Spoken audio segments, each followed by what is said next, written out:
Reach out to me with any questions you've got. But let's just jump right into it. I wanted to start off with what this talk is not about. So this talk isn't about how to be successful, because I have no idea.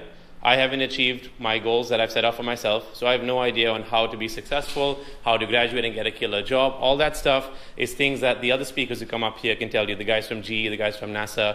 That's something that your professors can help you with. I can't tell you how to have a successful aerospace career. I only did my bachelor's degree at Georgia Tech. There's a lot of you in this room who are pursuing your master's degrees, your PhDs. That's phenomenal.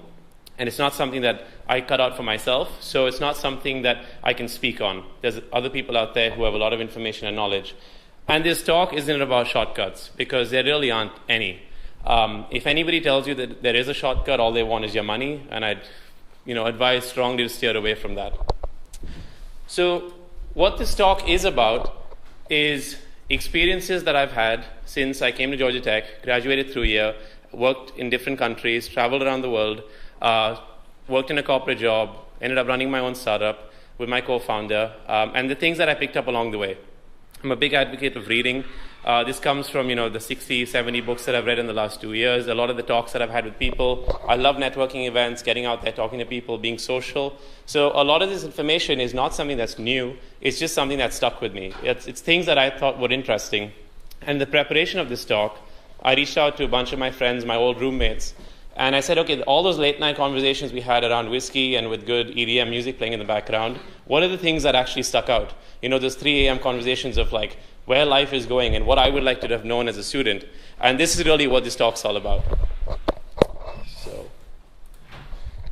So a quick intro. I came to Georgia Tech in 2009 to pursue my bachelor's degree in aerospace engineering.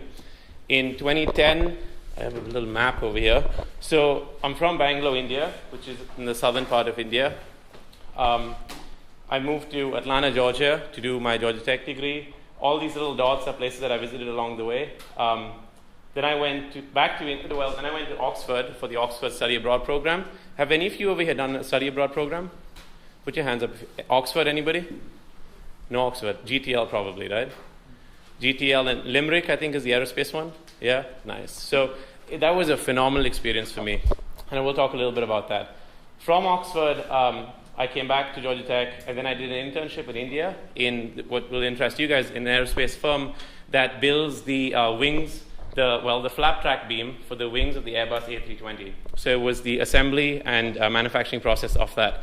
So in India, they do the assembly. The summer after that, they sent me to the UK, where I worked in the manufacturing aspect of that same product, which was pretty cool, seeing it being assembled and seeing it being manufactured for the Airbus A320. And then I came back to Georgia Tech for classes, and then I ended up going to Beijing to do a finance internship in foreign exchange trading, which was an incredible experience. Then I finished up my degree, got a minor in economics, and then moved up to Hoboken, New Jersey to work for a consumer products firm in their graduate development leadership program. Had a tremendous 2-year career over there. It was a lot of fun. I miss it dearly. We had a lot of fun, but I quit to run a startup in Atlanta that I co-founded in 2014 when I was at Georgia Tech. So that's pretty much a quick overview, and we're going to be talking about a few other things in there. Well, during my time at GT, some of the highlight things that I thought were fun and interesting was in aerospace, I ended up doing a couple of research gigs over here, which I thought were a lot of fun, especially as a freshman, trying to see the real-world application of what we actually learn. So with Professor Sankar, I did a airfoil CFD analysis as a freshman. I had no idea what I was doing.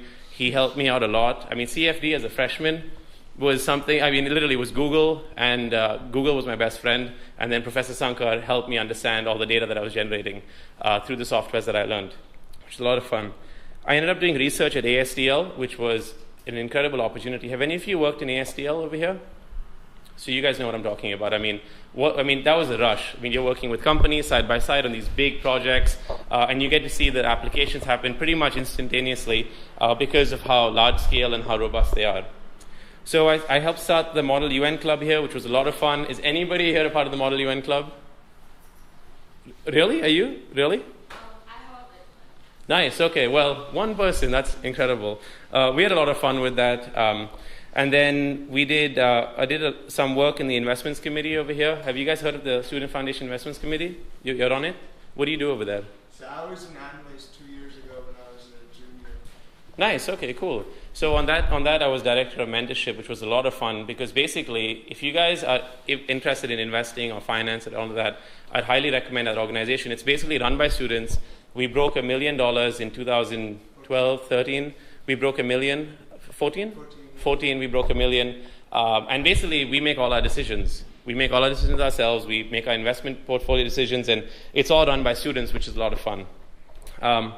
And then, some stuff with the Interfraternity Council. I was VP over there, which was a lot of fun, again, getting to know Georgia Tech students and really understanding the Greek life on our campus. And then a fun paper that I wrote was Oil 2.0, the Rise of India's Middle Class, how engineering and engineering principles in India is going to change the macroeconomy of India and how people are going to change their consumption and how that's going to change the oil exploration, drilling, and production in India and how the U.S. can how U.S. traders and investors can benefit off of that. It all comes down to money. And then I took some finance classes, which were fun, which was great. So